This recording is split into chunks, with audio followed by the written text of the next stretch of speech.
Charminar was abandoned, and COVID pandemic was officially declared. This is when life became serious. For me, it went downhill. So what actually happened was,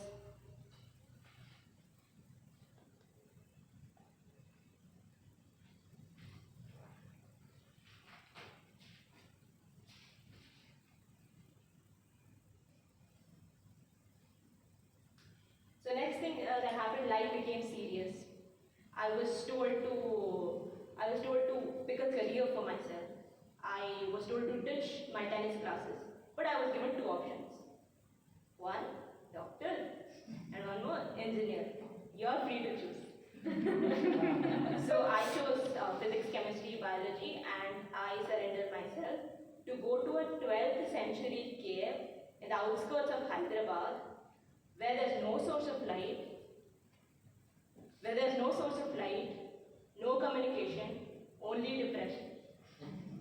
And so the first year was chill because it was all online, and that's when I actually stopped studying. Second year happened, and they called us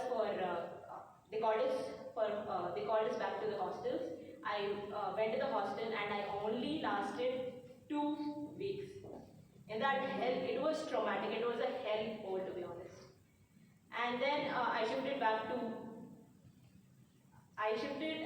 a branch nearby, and in the morning I used to go to college, and then evening I used to prepare for my final exams.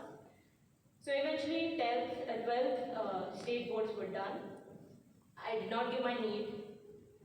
JEE wasn't an option, and I gave IB Mat, but I couldn't clear it. I interviewed for TACME BBA in Mahe, Bengaluru, got an offer letter, but I was unsure, so I ended up in Reva University, and here I am.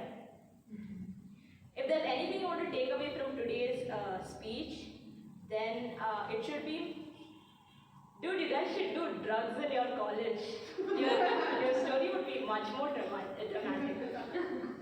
But on a serious note, it doesn't matter how many places you go or how many people you meet.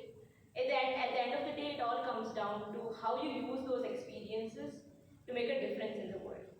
Or as my dad would say, a rolling stone gathers no moss, but sometimes it's the same very rolling stone that discovers a whole new garden. Thank you.